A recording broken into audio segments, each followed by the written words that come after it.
Hello everyone, and once again welcome to another episode of The Bared Soul. I'm Steve Young. I'm Tishni Zwicky. And I'm Rick Stutler. Today we're going to be talking about wants and needs and where they come from. And to lead off, I'll start with a little bit of a story of where this question originated from within myself. I was listening to a Michael Singer talk one day, and he's talking about saying yes to everything that life presents to you as a form of experiencing life as it comes versus operating from, say, ego. And a resistance point hit inside of me where I was like, what if I don't want to say yes to something that pops up in my life? What if I'm choosing to say no? I don't want that. And then I'm kind of hitting that fork in the road where I'm like, is the I don't want there coming from my ego, or is that coming from my soul saying that's not right for me? So that's where this question originated from within inside of me. So maybe I wanted to see if you have a thought to bring us into this conversation. I do. As you're talking about like the fork in the road, right? Actually, a few things are going through my mind.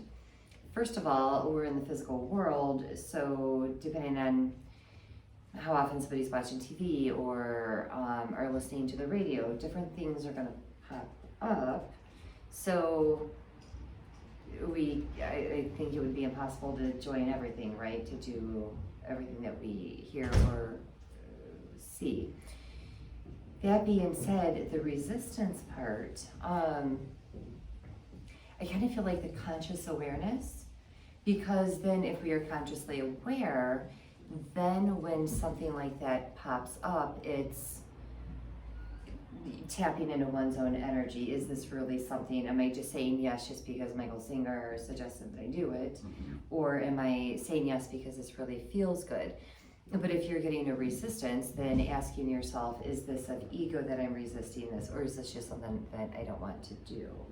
In that regard. Yeah, and it's the feeling of contemplation when if something is entering my frequency where I'm at,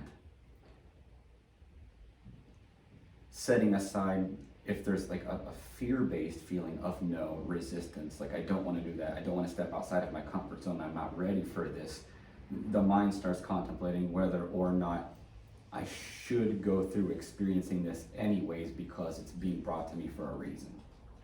And in that case, again, then it's, am I ready to take this, or do I want to put a pin in it and address this thing later, right? If we pull that experience out from your, do wants and needs ever come from the soul or only from the ego? If we do more pointed in that regard, that's an interesting question, right? And I still feel like a conscious awareness here, because when we are wanting something, I'm going to be doing a video on soul cravings, but when we're wanting something or we are desiring something, dang it, maybe I'm just going to go there. Because I kind of feel like this overlaps. So I'm still going to do a video at some point probably on soul cravings, more specific, but I don't know. Anyway,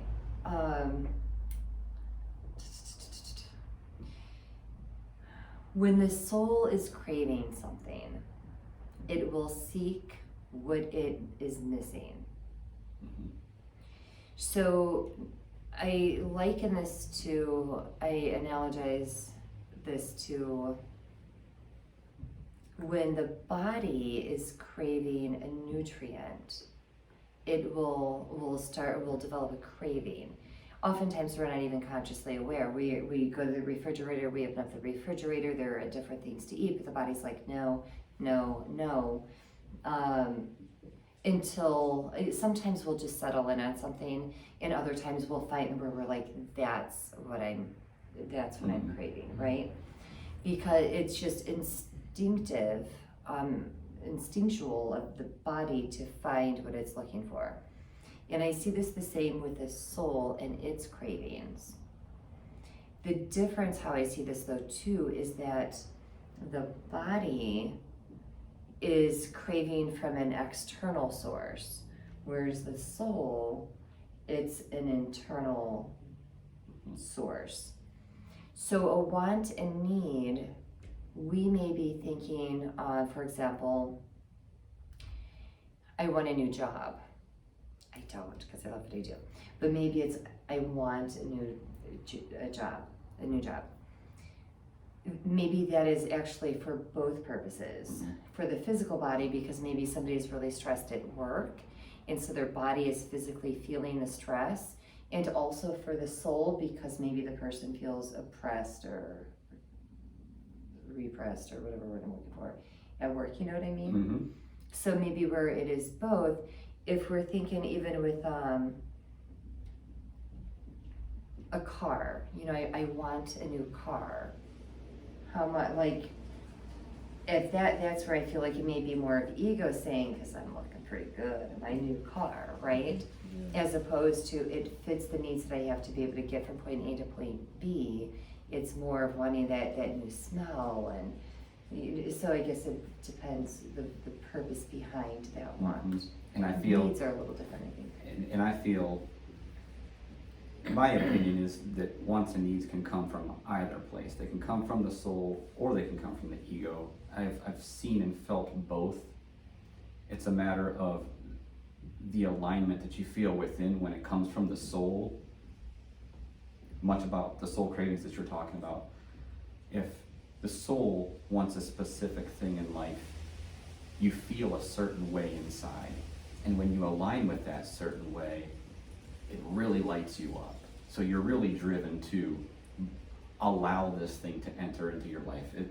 As small as something out of the fridge, or as big as, you know, a destination that you want to go to for a spiritual experience, for example. Mm-hmm. But the lining up with it between the soul and the mind when it's coming from the soul versus a want or a need that comes from the ego because you think it might give you a certain feeling that you're looking for, the feeling, not actually the thing, but the mind is still in that conditioned place where it's saying, I want or I really need this thing, and I want this thing and I need this thing, and it's to the detriment. And you can feel, at least in my experiences, an internal resistance inside of you when there's a desire coming from the ego that it just doesn't quite all line up right. It doesn't feel like it's coming from the soul. There's also further obstacles that get thrown in your path when it comes from the ego as well. But what if the higher mind is bringing us to this, but it's the ego throwing up the roadblocks because it doesn't want you to attain such want, right? And maybe saying, I know you think you want that new car, but you're not good enough for that new car. Mm-hmm. You don't deserve that new car. You shouldn't spend that money on a new car. You should spend it on this or whatever. Yeah. And then it's like, well, okay, want, right? Then whatever that next thing is. When we are aligned with whatever that want or that need is, because to me it's like the universe is like, well, whatever you want, right? So I see you thinking. I'm sorry, I could see them. And the spirit is like, well, I mean, this is your human existence, so whatever you want, like, whatever, right? So I don't see it, the soul or the spirit resisting unless it knows that it isn't healthy for us. So whereas, the ego may have its own purposes as well. Well, I'm going to throw something in the mix here. It's probably going to twist your heads a bit. The way I feel about it is the soul is patient. The soul, if it craves anything, it craves the divine. If it craves anything, the human being, I think, is not totally ego-driven, but it's very ego-driven. And a lot of us, and I'll say this up front, a lot of us have had multiple experiences with life. And what happens is, we've all experienced different things, but it's like the soul is here to learn, and however it is, but the soul is patient. The soul is letting the ego run the show for a bit, but then there's times where it says, wait a minute, hold on a second, you know better, okay? Where the ego is just like, well, I want this, I want that, I want this, I want that, I need this, I have to have this, you know, it's just, we're experiencing life through a whole different lens as every life you go through. And so with the ego, I mean the soul, let me track back on that, is patient. The soul has to be patient because it keeps going. The soul never dies. The body dies. The ego goes away until the next trip, okay, in my mind. So it's like, the soul is just like, okay, what are you doing now? You know, what do you want now? It's like, don't you know God provides everything? And for those of you who might not believe in God or whatever, let's just take it to the divine provides everything. So everything you need, but the trick that happens there is the soul is impatient. I mean, the ego is impatient, where the soul has infinite patience. The soul is just like, it'll happen in time. Because the spirit is eternal, so The it's spirit, time, right? yeah, it's in no hurry. There is no time frame with the soul. The body is in a hurry. We have so much to do in this amount of time we've been given. I need this. I want this. I have to have this. So it's like, well, things will work out. I mean, I don't know. To me, I've been listening to the conversation. I start to go one direction, then, oh no, wait a minute, let's go this direction. Wait, hold, he said another, she said, you know, it's just no. But for me personally, the soul is patience. The soul is eternal. The soul has been here forever. And I feel Steve like, but I have a thought, hold on. He's like, I'm being patient. Yes, yes. I have a whole nother rabbit hole that kind of jumps off on a tangent on this, but to the point that you're saying about the patience, I think that's absolutely correct. And in general, the patience, because I've used the analogy before of the minute we launch a desire from the soul already goes there, and it's the person that has to catch up to getting there. Yeah. And it's like that game of hide and seek where the soul ran to what you want, but it's waiting for you to catch up. Mm-hmm. And so it has to have patience. And it might take however long it takes you to align with the soul in that instance. Yeah. And then the tangent rabbit hole that I started going down in my mind is, we know there's a difference between wants and needs. Yes. When it comes to a physical life being here, I want that cookie, but I don't need that cookie. And sometimes the cookie's really bad for you, but you want it anyway. But then and that all makes sense, but then I started going through in my mind, and I'll propose this question to you, is do you feel that if there is a desire born from the soul, in particular, that we start to feel that as a need in our life? I think so. Because our soul is saying this is part of your life path. Because at one point the soul lets you become awakened. There'll be, you might go, look at me, it took me years to get where I am, because even though throughout my life I've had different awakenings, I think, there is this one that would not be denied. The soul is saying, okay, now it's time to come on this path a little bit, because you got to catch up here, you know, because you're on a mission here. You don't have to do anything, but I'm just saying you are here for a reason. Now it's time to bring that to light. And that's kind of what I'm feeling from you. So if one believes they have a higher calling, a purpose in life, that the soul will keep nudging them towards whatever that is for the individual. Mm-hmm. I gotta tell you, where my mind, where I'm getting some pushback though, is when we think about people around the world that just by being born into a particular geographical area, their needs aren't being met. So what do you think?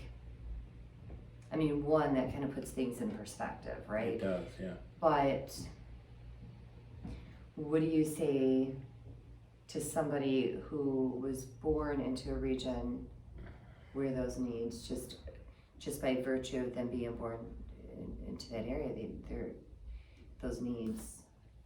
Those needs aren't being met.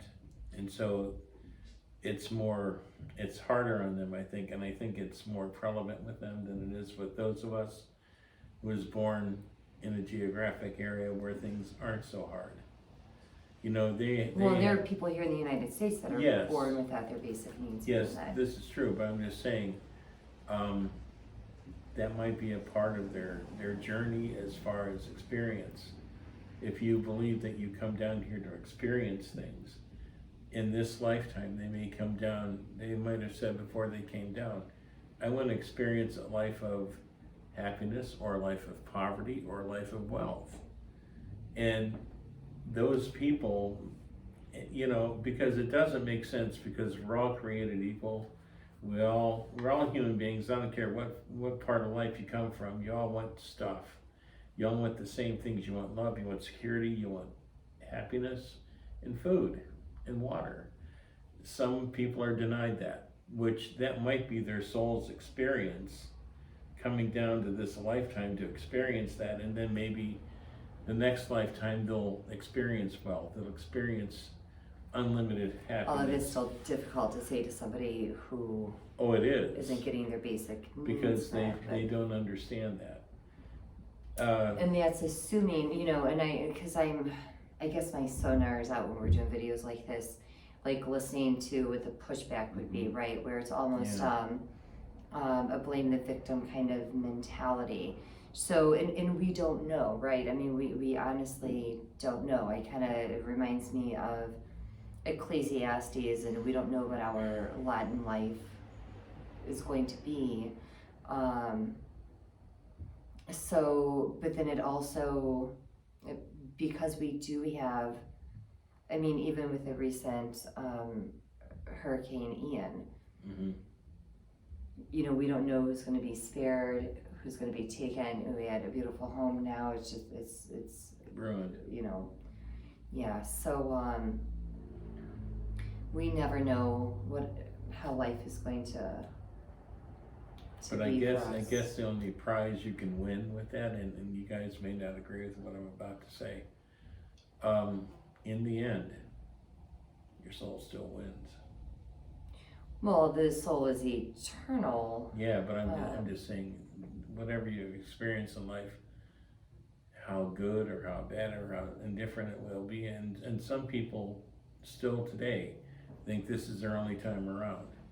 And that's okay. That's okay. And I mean, maybe it is. it is, but I'm just saying, we don't know everything. All we can do is try to enjoy what we have while we have it. I mean, and then if we can help somebody have a better life, great, let's do that. Because not only are they going to be happier, you're going to be happier, because it fulfills a part of your soul that might have been empty at one time. You know, it's a win-win, but it's just, unfortunately, it's hard on some folks. It's hard on a lot of us. A lot of us came from nothing into something. We were lucky in that respect, or we were driven to that respect. Some people, unfortunately, will never have anything. That's just, and how to explain that to people where they'll understand that, I don't know how to do that, because I don't have all the answers. If I did, you know, people would be calling me up every day, hey, Reverend Rick, tell me about this, tell me about that. They don't. Yes, some things we're at least not at this point in humanity are we gonna know. What did you want to add to that? Well, I was going to go back to, you know, Maslow's hierarchy of needs. So many people don't get out of the basic needs, the survival needs, to even be able to openly explore the wants and needs beyond that, where it's like, I have my basic needs met. I don't have to worry about surviving on a daily basis. Now I can look at what is life about. Their life is contained with trying to survive. Yeah, well, you know what, I mean, if you ever watch some of those programs on TV, especially the ones where people live in Alaska. They have a rough life, but they're happy there. It's beautiful there. Not only is it beautiful, but they provide for themselves. They wouldn't want to come back over to where we are for nothing. And I mean, I can I speak. apologize real quick. It's such a beautiful day today that I opened up the windows, so it is a little louder than it would normally be in here, but I'm sorry. Go That's ahead. okay. I can speak from personal experience. I lived in a low-income family, pretty much poor in childhood, and it was about survival. You know, are we going to have enough food to last the week? How are we going to pay for things as a family? And you know, working myself out of that as I was getting old enough to do that. You know, my first job was, I was 11 years old and I became a paper boy, because my parents would tell us back then, if you want something, you better get a job, Exactly. because we don't have the money to pay for it. Came from the same kind of thing. And so it was one of those things where it's like, I have to create this for myself because nobody else is going to do it for me. Mhm. And so living in that survival mode, you can get stuck in it too, even when you have the potential to move above it. You can stay in that conditioning that says, I'm gonna be check to check for the rest of my life. And that's where the mystery is. How do you get out of that? I mean, some of us figure it out, and some of us don't. But next time around, maybe it'll be different. But it also creates a difference in what you value when you're living in that survival zone versus living in a thriving zone. Because in the survival zone, at least in my experience, you have such experience of lack of money that you have to find joy and happiness and love in things not external to you. And that came in connections with friends and family. So like, that's what was really important to me, was the people that loved me, the people that spent time with me, the people that I had fun with. Sure. And I've carried that through my life, you know, now, where I don't look at money the same way as most people in society do. Because I know that it is energy, and I know that it is a tool to live a better life, but at the same time, it's not what drives me. I'm not in that survival mode that I used to be in as a younger person, but I'm also not conditioned to think that it's still the thing I should be doing. It's a focus for me of taking the value of what do I want and need from the soul. That's what's important, because there's people in life that have everything in life and they're still not satisfied. I can't tell you how many times I've seen different interviews with famous people that had everything and said there's times they wanted to commit suicide, because once you buy everything and once you get everything, what else is there? You see, there's a flip side to that on both sides. The poor person will say, I wish I had that opportunity, because they're still in that state of lack. But then if they were to experience that as a sustained thing, right? Like, it wasn't just gonna be a temporary measure. Eventually, we're all going to get to that place then of, and now what, right? Exactly. And that's where it becomes that internal job, whether that is ego, whether it's ego driven or whether it's spirit driven, and getting back into alignment with a higher mind to know what the soul is craving, what the soul wants, or what the soul needs. And that's why it's important to me that you connect with yourself and your inner being and your soul, and figure out what it is that your soul wants with you in co-creation. And it will tell you. Because it's so easy to focus on the external of what does the world want from you, what does society want. and if ego is being loud, saying you got to work harder because you want to make more money so you can afford, you know, the next house, the nicer car, more clothes, open up another closet, right? Like keep this going. It's kind of like this. I kind of feel it or see it as this constant diversion from self, as ego drives us to attain. And again, we also need those extra, like we need a roof over the head and food in our bellies and clothes on our backs. But it's finding the balance of, you know, I don't need to drive to have all of these. I know that things come to me, that I don't have to be so driven, so to speak, being tapped into spirit. You know, I've been so blessed that things just work out, things open up, and without like Would some of that fall under the word allowing? allowing, open and allowing. Yeah. Because again, I think that, you know, the ego could come in and say, well, you're not really, you don't deserve that, you're not worthy of this thing that you're looking for. So why don't you just turn, you may as well just not even go for that job offer, because they're not really gonna want you anyway. And the soul or the higher mind is just like, that's a bunch of BS.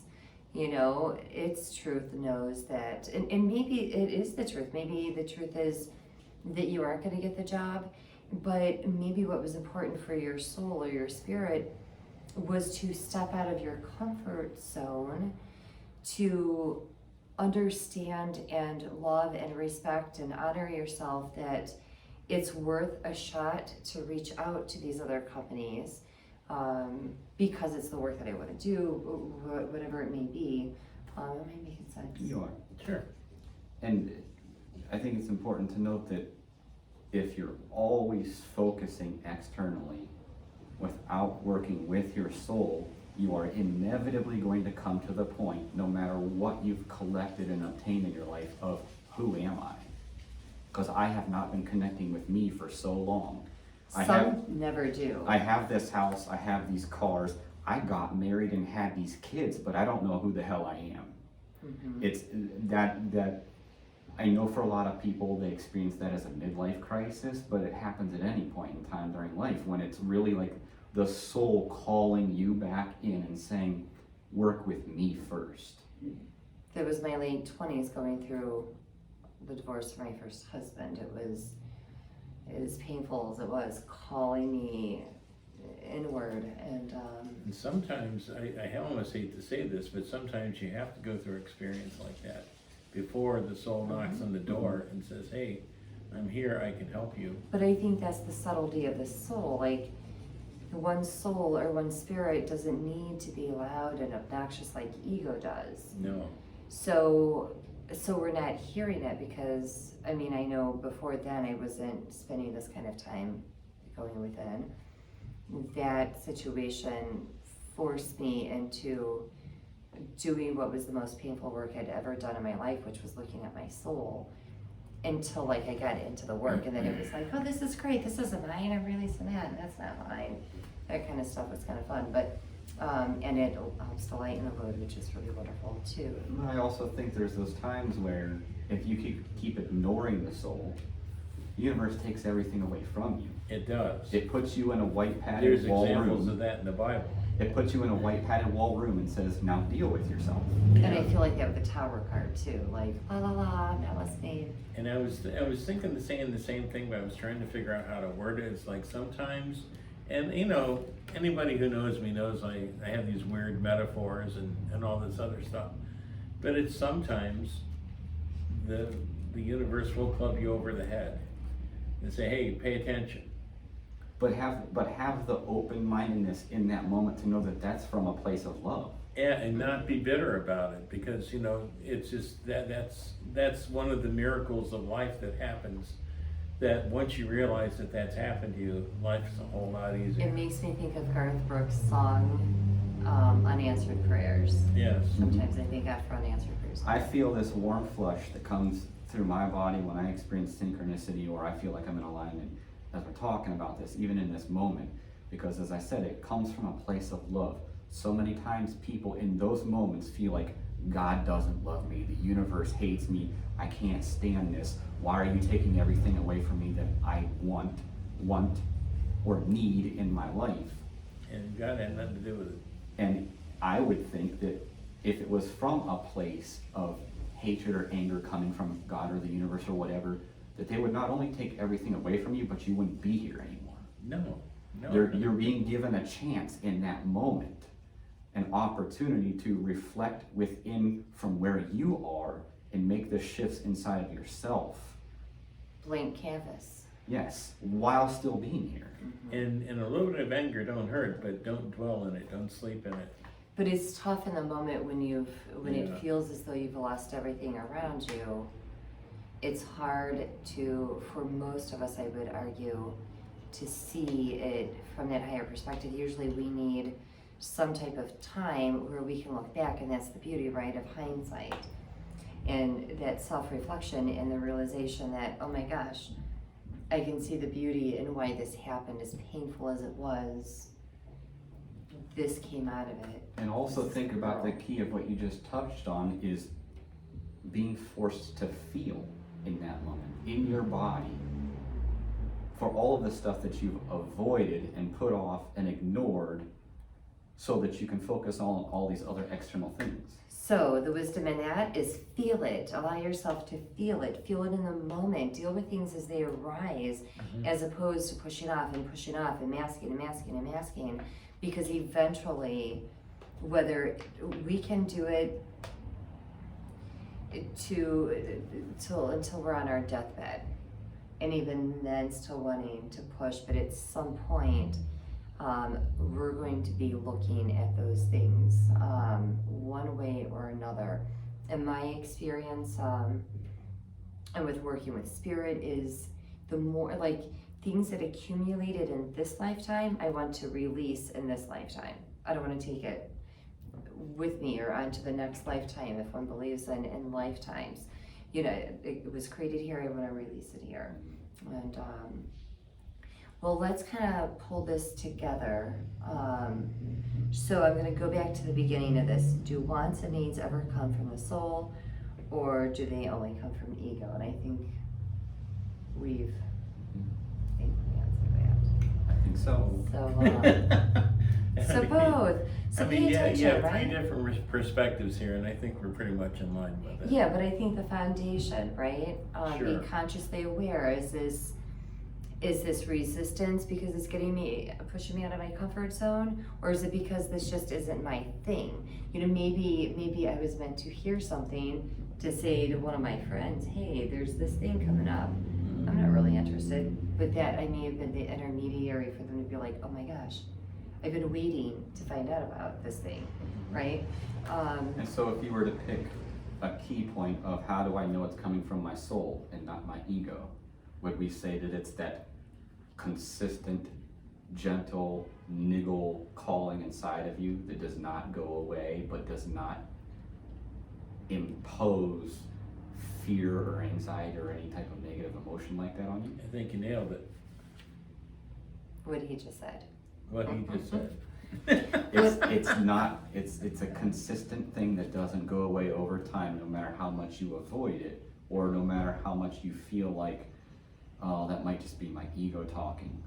No matter what experience you're having with people, places, or things, you still feel that desire inside of you. And I feel like that's when you know it's coming from the soul, because you've turned your back on the soul in theory, but it hasn't left you. It can't leave you. One of the things too for me is joy. When I know that I'm in alignment, I just get like this, feel like a little girl, this little giddy girl. I can just feel that joy and excitement because I know something is coming, or I know that this is the right avenue for me to take. I just know, and then I trust it, and then I allow for things to be. All right, so anything else kind of? No, I just think the soul's a wonderful thing. The ego has its job, so.